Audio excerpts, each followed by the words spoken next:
Hello, welcome back to Bible Wits Bible Corner. Today we're going to continue in Joshua chapter 4. I am going to be reading verses 7 through 12, starting with the English Standard Version. Then you shall tell them that the waters of the Jordan were cut off before the ark of the covenant of the Lord. When it passed over the Jordan, the waters of the Jordan were cut off. So these stones shall be to the people of Israel a memorial forever.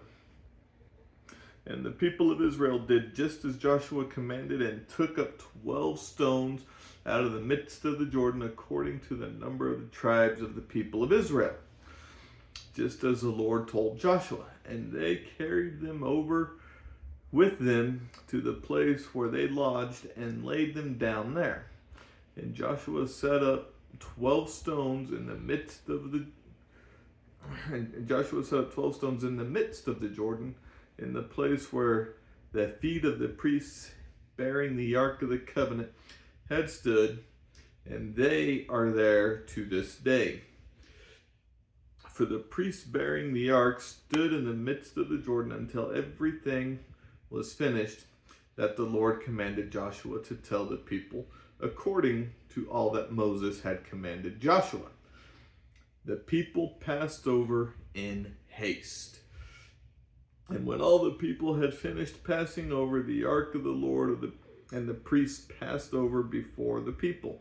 The sons of Reuben and the sons of Gad and the half tribe of Manasseh passed over, armed before the people of Israel, as Moses had told them. New Century Version.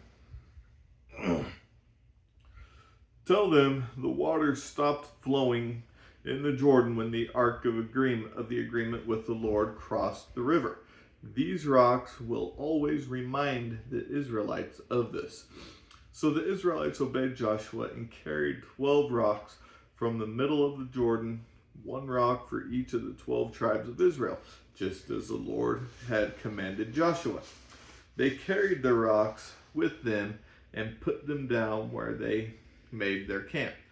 Joshua also put 12 rocks in the middle of the Jordan River, where the priests stood while carrying the ark of the agreement. These rocks are still there today. The priests carrying the ark continued standing in the middle of the river until everything was done that the Lord had commanded Joshua to tell the people, just as Moses had told Joshua. The people hurried across the river. After they finished crossing the river, the priests carried the ark of the Lord to the other side as the people watched. The men from the tribes of Reuben, Gad, and East Manasseh obeyed what Moses had told them. They were dressed for war, and they crossed the river ahead of the other people. Okay. So a couple of things here. One thing that I find about the Old Testament is repetition. When I was in college, I actually kind of got a little bit fussy because I read a book for one of my classes, and that it seemed to me that the first 4 chapters of that book did nothing but repeat themselves. So I got tired of reading that book. Then I had that teacher tell me repetition is important. Repetition is what helps us remember, what helps us learn. So from that point on, I have not complained about any kind of repetition that I read. So we have, again, the 12 people with the stones. They're carrying them to their resting place. But another interesting thing that we have here is Joshua puts 12 stones together in the middle of the Jordan River. Now, I have never been to the Jordan River.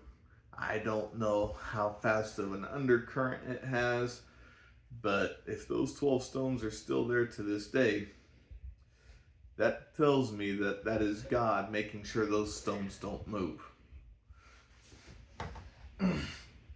Now, The other thing that I want to bring up is these three tribes. We've got Reuben, we've got Gad, and we've got half of the tribe of Manasseh, who are leading the way across this Jordan. They are going to lead the fight into this land so that Israel can conquer this land. And whenever the fighting is done, those three tribes can go back on the other side of the Jordan to be with their families again. Okay. So what can we take from this short 6-verse section today? The one thing that I can say for sure that we could take from this is to always listen to and obey God's word. Right now we are seeing the Israelites obeying what God says almost exactly how he says to do it. There's been no issues up to this point. And with the exception of the spies and I'm forgetting her name already, that lady that helped these spies escape. So, with the exception of that, we are seeing these people obey God's word while under the command of Joshua. Now, there's always going to be mistakes. There's always going to be people falling short. The Bible won't tell us 100% of the times that people fall short. Because if it did that, then there would be no point for us, because we would see nothing but doom and gloom all the time. We see the good points, we see what happens when we don't obey, and that's exactly what we need to see. So again, take it from today. What can we take today? Obey God's word, do his will.